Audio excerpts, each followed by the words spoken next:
Good morning. Welcome back to Plumbing Professor Radio on New Talk Radio 1270 WXYT. You can call us at 248-356-1270. And remember, Plumbing Professors never, ever charge overtime. We never do that. Let's go back when we left. Kurt from Plymouth was having a sprinkler problem. Hi, Kurt. Good morning. Good morning. All right, thanks for holding, Kurt.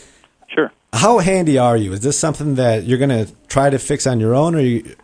I'm fairly handy, but when it comes to plumbing, I think my bigger issue is the location of this. I think probably what I'm going to have to do is put a new valve on upstream of the valve that goes out to the house, and the problem is really getting at it. I'd probably want someone that's more of a professional to do it, just because it's going to be a little tricky. Right, I was going to recommend that, because when you're soldering, that flame is going to shoot up, and the last thing you want to do is accidentally catch something on fire. So I think we're thinking exactly. Yeah, right. So you can call us. If you're going to try to do it on your own, just remember we never sleep. We never charge overtime. So when it gets a little too extreme for you, call us right away. 800-654-1300. Right after you call the fire department. Right. But I would definitely call a professional in for this one. Whenever you're in a tight spot, it's not so much the fact that you can't do the work. It's what could happen if something did go wrong. And when you're soldering in tight areas like that, when you have a lack of oxygen above that drywall, so you'll lose the flame or you'll overheat it, and you wanna stay safe in your home. Yeah, I think we're in violent agreement on that, and I would definitely think offline here. I'll chat with you guys and talk about having someone come out and take a look at it. Great. Thank you for the call, Kurt. Yeah, thanks, Kurt. Thanks, Remember, righty-tighty, lefty-loosey. Got that part down. I'm handy enough to get that part. And Kurt, make sure you have a ball valve installed and not a gate valve. That won't happen with a ball valve. I don't know what either one of those are, but I will write that down. Absolutely. Call us. We'll tell you about it. Thanks again for calling, Kurt. You Kurt. got it. Mm-hmm. Thanks. Good. Thanks a lot. Bye. Thanks.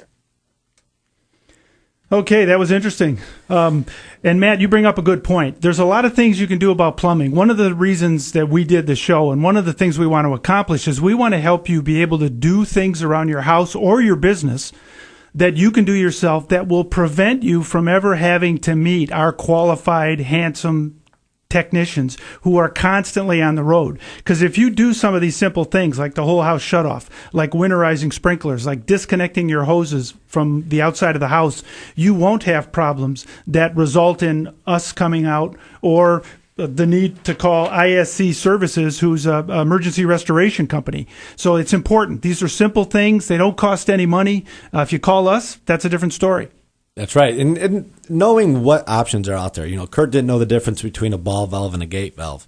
The gate valve, you have to turn with your hands to the right, and you turn it multiple times until it's tight. With a ball valve, it's a simple quarter-turn shutoff, and it's a positive shutoff, and you don't have that stem that you do in the gate valve, and it can save a lot of time and a lot of headaches. Guys, if you have questions, call us, 248-356-1270. We did get an email this week from Michael in Southfield. Michael's got a pretty complex email, but I'll try to speed through it.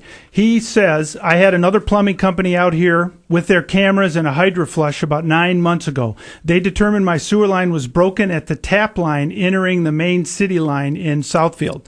They wanted to dig up the backyard and under my garage to the tune of $8,000 and take 3 days to do it. They claim an old tree root is holding up the broken section. I don't have that kind of money in a lump sum. I would need the ability to make payments if possible. So basically what Michael asked us, Matt, was, can you guys do relining, meaning us in this situation? Well, let's take his question and break it out into sections. His first question was, he had a company out, they put a camera down there, and they hydrojetted, which is fantastic. Yes. So what he does now know is exactly where the problem is. And with that problem, you want to know what options there are to fix that problem. Well, the company he had called said they needed to excavate and dig up that bad area for $8,000. Yep. Well, not everybody has $8,000 to fix their pipes. And, I think something important to mention, they could be totally correct with this. We're not questioning whether the $8,000 is right. We just have a couple options in our toolbox, excuse the pun, that most plumbing companies don't have. And when he's going into relining, that $8,000 is probably because they're digging in an area that can't really be dug, whether it's in a street or underneath a garage or a driveway. And he says under his garage. Under his garage. Right. Okay, so the relining system, that eliminates the need to have to dig. So in a circumstance like that, you can save some money by relining a pipe. And yes, we can reline a pipe that as long as it's flowing, we can line it. If it's not flowing or it's backed up, then the chances of us being able to reline it are slim. So that's why you want to have your system maintained and televised right away. Because the last thing you want to do is have roots or have a situation where it collapses, because then you have no other options. So if you wait too long, it's apt to collapse.